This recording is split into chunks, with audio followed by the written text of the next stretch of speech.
You there? I'm here. I think we're back. Let me check all. My power just went out. Welcome to Nashville. Welcome to Mount Juliet. Like the I last. mean, it's been on for what, like a week. So, I mean, it's time, right? Like the time is now. Yeah. So give me 1 second to No, you're good. figure out what happened over here. I was like, what do I do? I don't know what to do. Right. It was the weirdest thing. So hey, yeah, we're just gonna give it a second. This has never happened. I've never had my power just go out. And you know what? If I can be the first for all the power going out fun, man. I think we're back. Okay. I think we're back. Let's see. Are we back? Yeah, I think we're back. My goodness, people.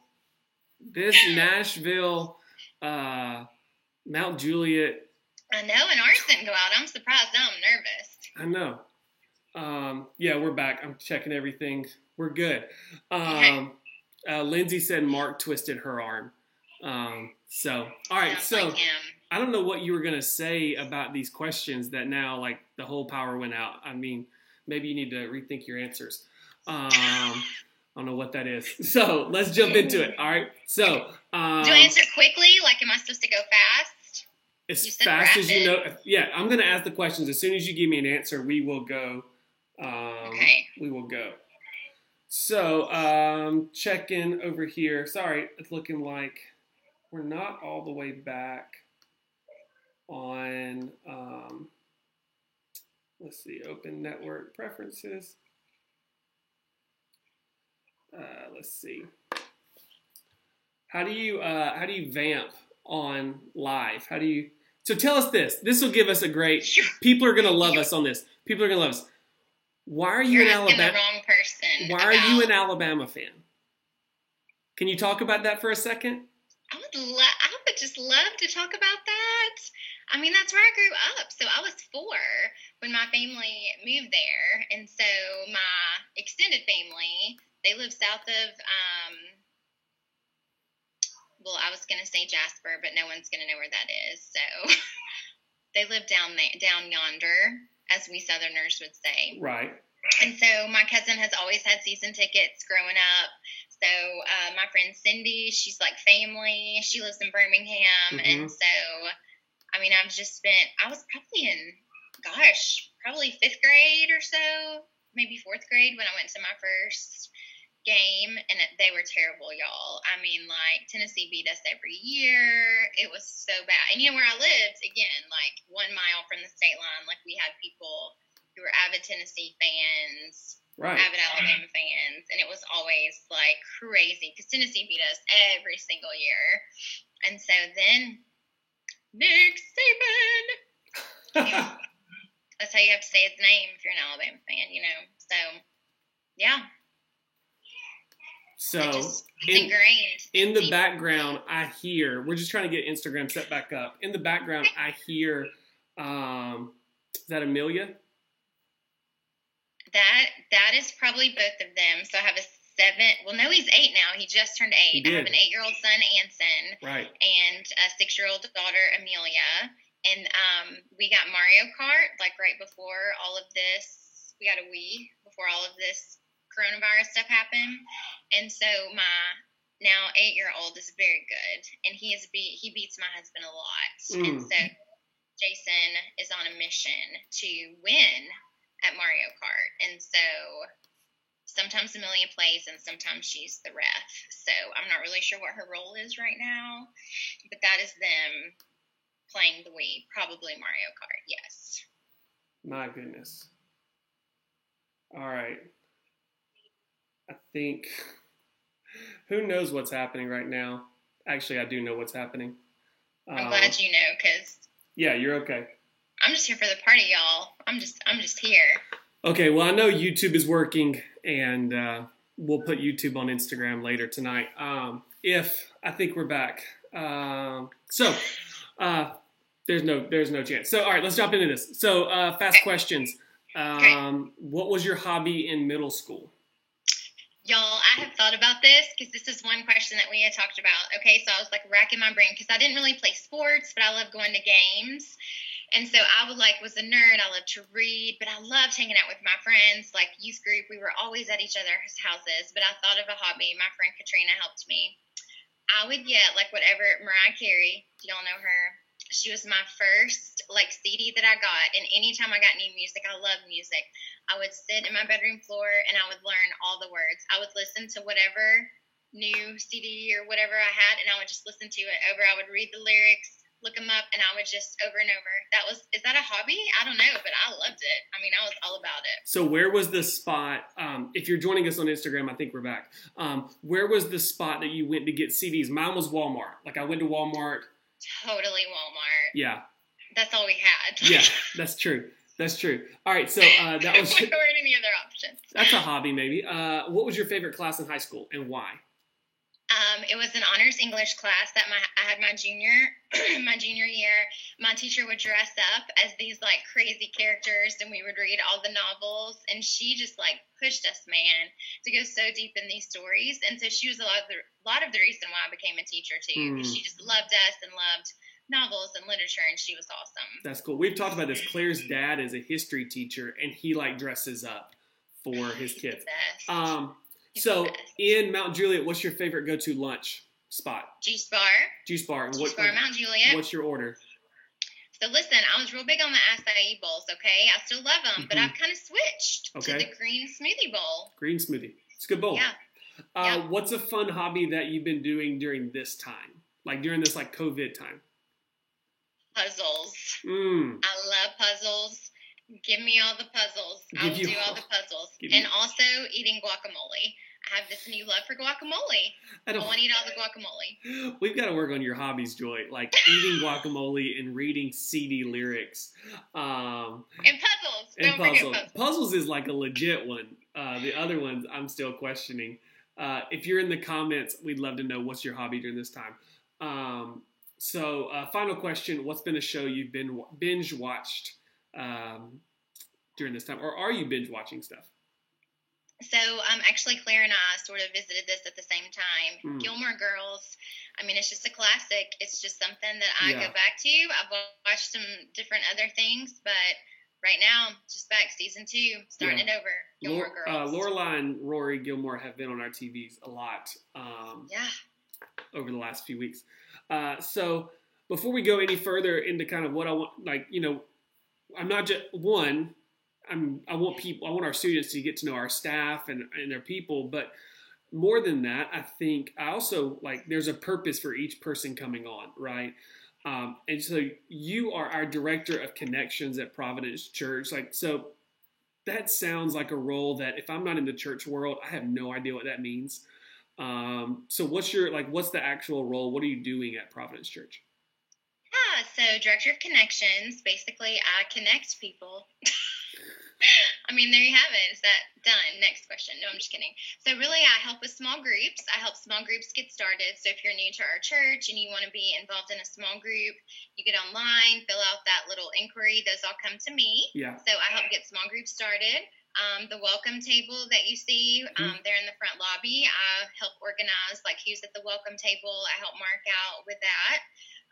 Welcome 101, if you're a new person and you're coming in, we do those like once a month. So I help organize Welcome 101 and so really anything like once you set foot in the church and if you're trying to get connected and find your spot, then that's where I try and help you figure out a way to be more connected. Right. I think one of the things that I hear people talk about a good bit, at least students, is they talk about people they see on the stage, and the people that are on our stages, pastors and leaders, like they're incredible and they do a lot, but it really is a team effort. And our staff plays a big role. Our volunteers play a big role. And so like you played a massive role, like in our baptism service, helping organize that for us and then running it that evening. Like, that was huge. And so, that's it. Like a director of connections for us at our church is like, once you've showed up, if you are wanting to engage in any way, you're probably going to meet Joy, whether you're, incapacity. If you bring a friend, you can bring them by the welcome area. They'll get a mug, just to and get a hug. I'm a hugger. I'll hug you. And a hug. Whenever we can hug again. That's right. That might be over, Joy. That No. could be. I'll put on like a hazmat suit and be like, "Let me hug you." Good. So I've been asking everybody the first question and the last question. And so what's like God been teaching you specifically during this kind of like, I don't like to call it like a negative thing. I mean, I know it's a negative thing, but like this new space that we're living in. You know what? It has been an absolute roller coaster, and I'm sure that that's probably a common feeling, right? And so, I think that there are days that I'm like, oh, this is fine. We're making it work. It is what it is. And then there are other days I'm like, man, I'm sad. I miss my friends. I miss my people.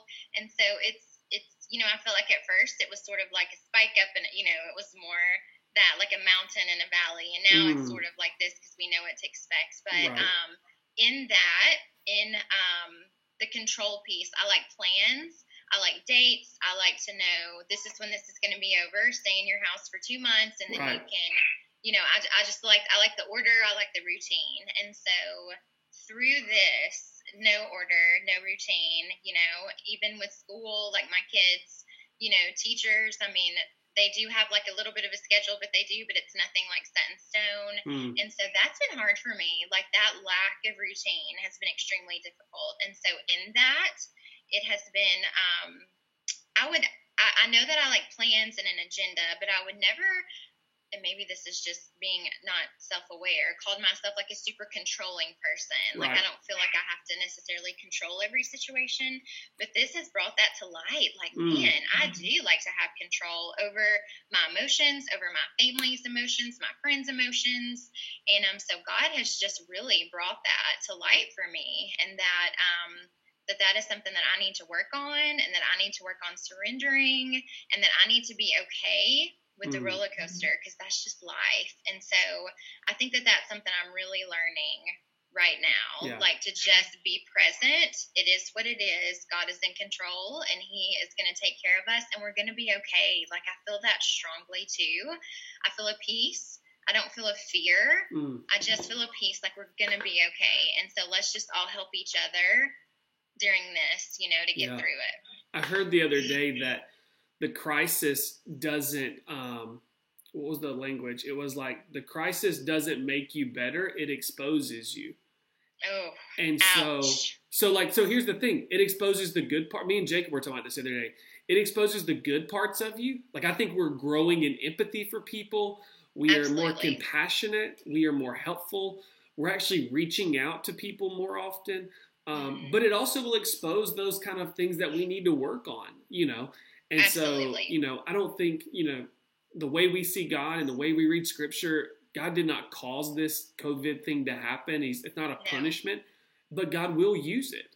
Absolutely. And so as he's using it, he's exposing some of the good and some of the things that we need to work on, and I think it's a good thing. So as we look at like what God's been teaching you and specifically your role, as our director of connections, kind of overseeing small groups and stuff like that, like what has community looked like for you in this space? Like, how's it working?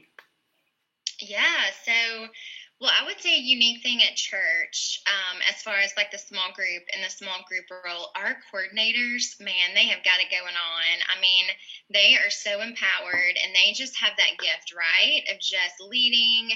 And so, on my end, it's just been very much sort of like an availability thing, right? Like, how can I help you? Here's how to do Zoom. Like at the beginning, that's what it was, right? Like, here's how to work it. No, I can't see you, or I can hear you. Everybody learning Zoom because it's a learning curve. And so our students were learning it, our students, our small group leaders, all of us. Yeah. Like I had to learn it. I remember I started a small group on Zoom, and I was like, oh, so it's a lot. And so, as far as community in that sense, I have been like pleasantly overwhelmed, I think, at how small groups within our church have wanted to stay connected, really made that effort like on their own, and just reached out to us like, hey, we're doing great, we're doing okay. If they needed something, but for the most part, like, they've been awesome. And so as far as that aspect of community, it's been great. I mean, my own small group community, I mean, it's just wonderful. I mean, it's just those people that you can rely on. Again, when that roller coaster is happening and you're having a bad day, it's just any sort of community. If you're in middle school or high school, your friends, your small group, no matter what area that you're in, I just think it's so important to check in on each other, just to be kind. And I also, like, kind of piggybacking on that, you also have to be intentional. And so this is an interesting time that people are handling this differently, right? And so there are days, I'll be honest, when I'm sad and I'm missing my friends, just for some reason, I think in my head, I just kind of close off and close in to my sadness, I guess. Like, I let it get to me instead of just reaching out. And so it's just one of those things. I think we have to recognize that, and we just can reach out to anybody, right? To you, their small group leader, same for me, any friend, and just be available, be honest, and be like, you know what, today, not a good day. And so it's having that space for that. Right. Have you seen the, what's the word I'm looking for? Like the real depth of your relationships come to light, like, to say, like, oh, I knew that person was a good friend, but man, like, they have really, like, it means a lot that they've reached out. They have, and what you said, like, you have to be intentional. But I think one of the things that me and you have talked about a good bit is, like, not only do you have to be intentional, but simple goes a long way. Yes. Like, it doesn't have to be extravagant. Simple goes a long way in community right now and connecting with others. Mm-hmm. Yes, 100% the depth. I mean, it's actually such a beautiful gift that I think we've been given during this time, as a pain as technology can be when your power goes out in the middle of something, right? Like, it can also be such a gift. So if you're FaceTiming, Zooming, Marco Polo, I'm a fan of the Marco Polo. And so, like, just being able... Students, Marco Polo's an app for, like... Oh, gosh, am I old? Like, is 30 and 40-year-old moms. 40, number one. I said 30 and 40. Okay. I said 30 and 40-year-old moms. Sorry, y'all. And apparently me. And your wife. And my yes, and my wife. So, so the depth of that, and I also think that there's beauty in knowing that person. So, like, say I reach out to someone and I'm like, man, I'm having a bad day. Okay, well, your first response shouldn't be, well, you shouldn't have a bad day, right? Because everybody is going to respond in their own way. So I think it's just like, oh, I'm sorry. Like, having empathy, just like, I'm sorry. They don't necessarily want you to fix it. They just want you to sit with them in that space and listen to them. And so I think that we're all feeling this, and I think that that's another reason community is so important, because maybe when I'm having a really off day, someone in my circle of friends could be having a good day, and just help me remember. Like, you and I talked about a book by Annie Downs called Looking for Lovely, finding those lovely things, right? Finding those spaces. And so sometimes just a different perspective can really help, with your attitude, and just to kind of sit with you a minute, say, I'm sorry, what can I do? I mean, I think that that's all we have. It's not like we can go grab coffee or, that we're meeting in our small group for maybe that to just come out. So we also have to take that responsibility to say, hey, you know what? Today's not been great for me. And I'll be honest, I'm bad at that. Like, I'm really bad at that. I'm positive. Everything's great. Everything's fine. And so that's hard. That's hard to do, to reach out to people. Yeah. But I think when we do, it's such a beautiful gift. That's it. I think one of the things that this has taught us is that, like, surface level is only good for a little bit. Yeah. Like, the surface level friendships and the surface level, like, relationships, even, like, surface level with our parents and with our best friends, or, with, for adults that are watching, because there are adults watching, like with our spouses or with our siblings and brothers and sisters, like, surface level only goes so far. Like, we really need deep relationships. And the beauty of it, and the beauty of Jesus, is that it's not complicated. Right. Like we're complicated. Like, oh, yeah. We're complicated people, don't get me wrong. But to do deep relationships, it takes vulnerability and courage. You know, like Brene Brown, who I love to read and hear quotes on and hear her talk. She talks about like you can't be vulnerable without being courageous. Right. Like, and you can't be courageous without being vulnerable. And so like I think that's the beauty in this time is there has been some relationships with me, for me, friendships that have gone a lot deeper in this season because, and again, I'm like you a little bit, like it's probably because they reached out to me and was vulnerable first. Like I think one of the things that I struggle with is I'm a pastor's kid, like we've talked about, and so we moved around growing up all the time. So this is pre-social media, pre all that kind of stuff. So like to stay in contact with somebody, you had to like call them. Right. And I didn't have a cell phone until I was 17. And, you know, and so like that wasn't really an option. And I've joked around like I had to beg my dad for 250 text messages a month, you know. And yes. So like I learned how to, if I'm honest, I learned how to drop friends really quickly. But I learned how to, so I'm really good at surface level and fun. And so I've had to go deep in some relationships, and the beauty in it has just been, it's been Jesus, because they've done what you just talked about. Like they have been there and just listened and joined me wherever I was at, whether in the good days or the bad days, they've joined me and they've walked alongside of me and they pointed me to Jesus, right? Like I like to say like the saying, I think it's hijacked. It's the like, it's okay not to be okay. Yeah. But I think that people put a period there and it's really a comma. Like, it's okay not to be okay, but it's not okay to stay that way by yourself. You know, that's good, Drake. Good, Drake. That's, if y'all go to church with us, Pierce, you know that. On Sunday morning. That's good, Drake. So let me ask you this. Yeah, for you, like, and you don't have to talk about it from the role of, you know, our small group director and connections director, just you as a person. Like, how has your community helped point you to Jesus during this time? Oh, man. Like, when I think about that, like what you were just saying, right, about the bravery and the courage, and I love Brene Brown. She also talks about your safe people. And so those safe people that you surround yourself with that you can go to and say, I'm having a bad day, or you know, I've done this, I've made this horrible mistake, I said this about this person and I shouldn't have, you know, and so that they're like, okay, you know what, that I'm with you, let's work on this. So Brene Brown talks a lot about that. And you know, in middle school and high school, that's hard. That is hard to find sometimes, because we want to be with this crowd or we want to be with that crowd. And I floated crowds, right? So I was like, you know, I just floated. I was friends with everybody. And social butterfly. Yeah.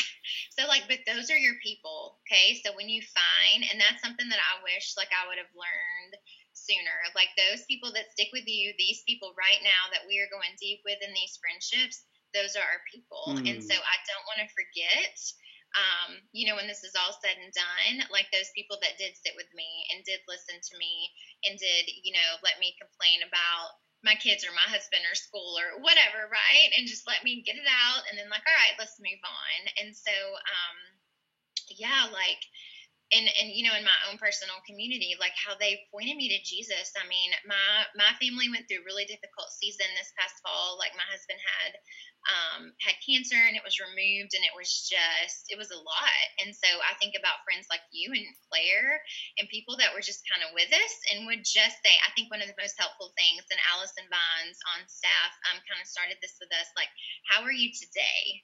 Right? Like, how are you today? And so how I am today could be completely different than I was yesterday, or I might be tomorrow. But those friends that we can sort of go deep with, I mean, I just firmly believe that Jesus put in our path, he built us for community. He had his disciples, right? Like we are designed for community. He makes us that way on purpose, so we can be a reflection of him, so we can be his hands and feet. And like just personally, the whole community factor for me, even though I've been obviously a huge proponent forever, spoke to my soul personally this season when people who us, we are not great at asking for help or putting on a great face. And, for people to be like, no, like, seriously. Like, I remember one day you called me and you were like, no, tell me right now, and I was like, ah. And so, it just takes people knowing you and being okay with that, and then just speaking truth into your life. And, like, again, those are your people, and hold them dear. And it could be in your, your cheer squad, or it could be somebody on your soccer team, or like those people can shift and change with the seasons, and that's okay too, Right. But, like having that depth and how they will always sort of bring it back around. And there have been doubts in this season, right? Like I talked about control, like, excuse me, God, are you aware that there's a pandemic and we can't leave, right? Like, I haven't seen my friends. Like, no.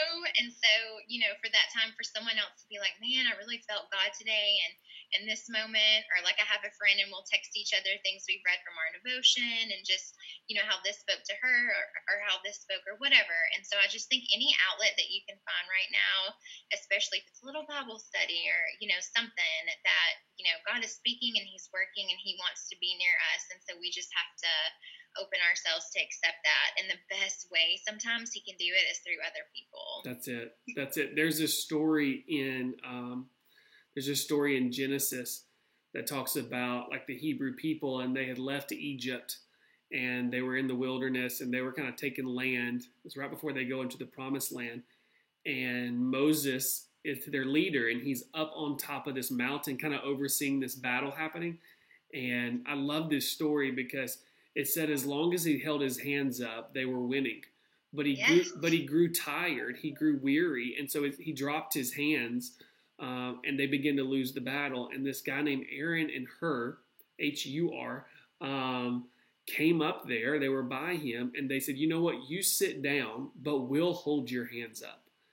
And the Lord gave them that victory. The Lord gave them that battle, but Moses couldn't have kept his hands up without those two friends. And so, I think it's really easy.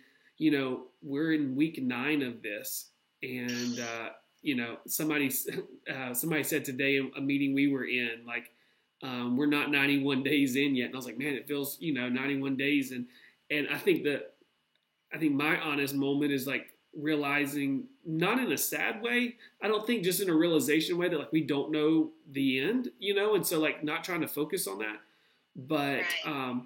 But in all of that, like I think we're getting a fatigue to this a little bit.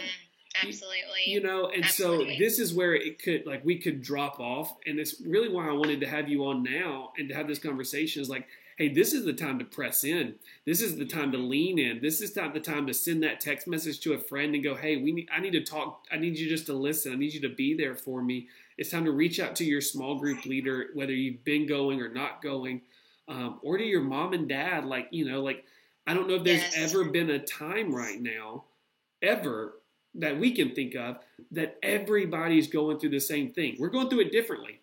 Right. Don't get me wrong. Like, we're going through it differently. Some people are handling this really well. Some people aren't. Like, and all those places are okay.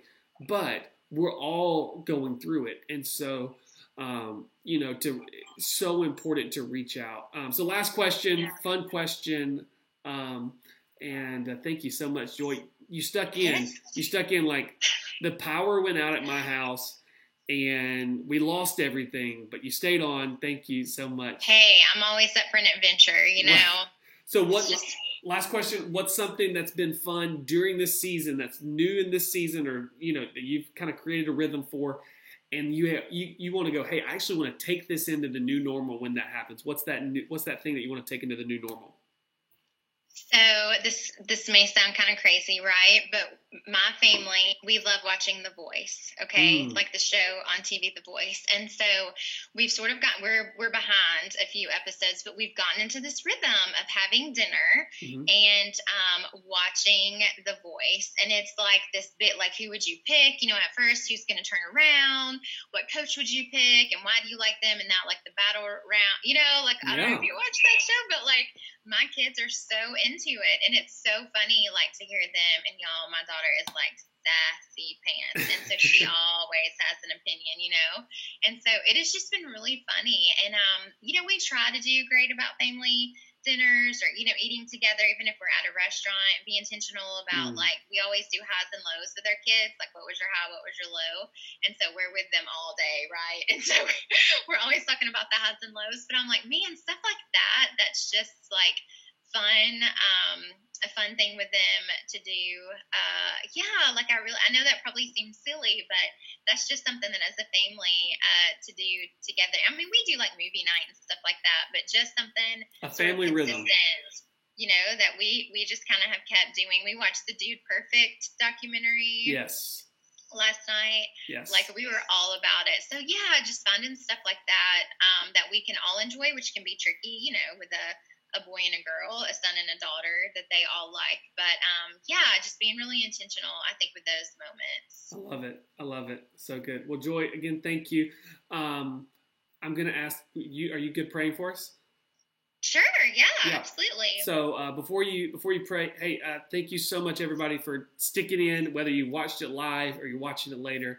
We're so honored that you would take some time and listen.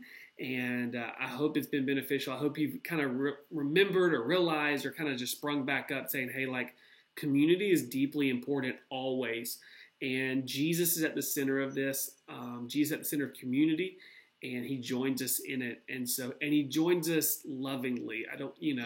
He joins us offering grace and hope and truth and love. And so, community is a beautiful thing and a thing to definitely lean into in this season. High school seniors, if you haven't reached out to me yet, do so. We got a few great things coming up in the next few weeks for you guys.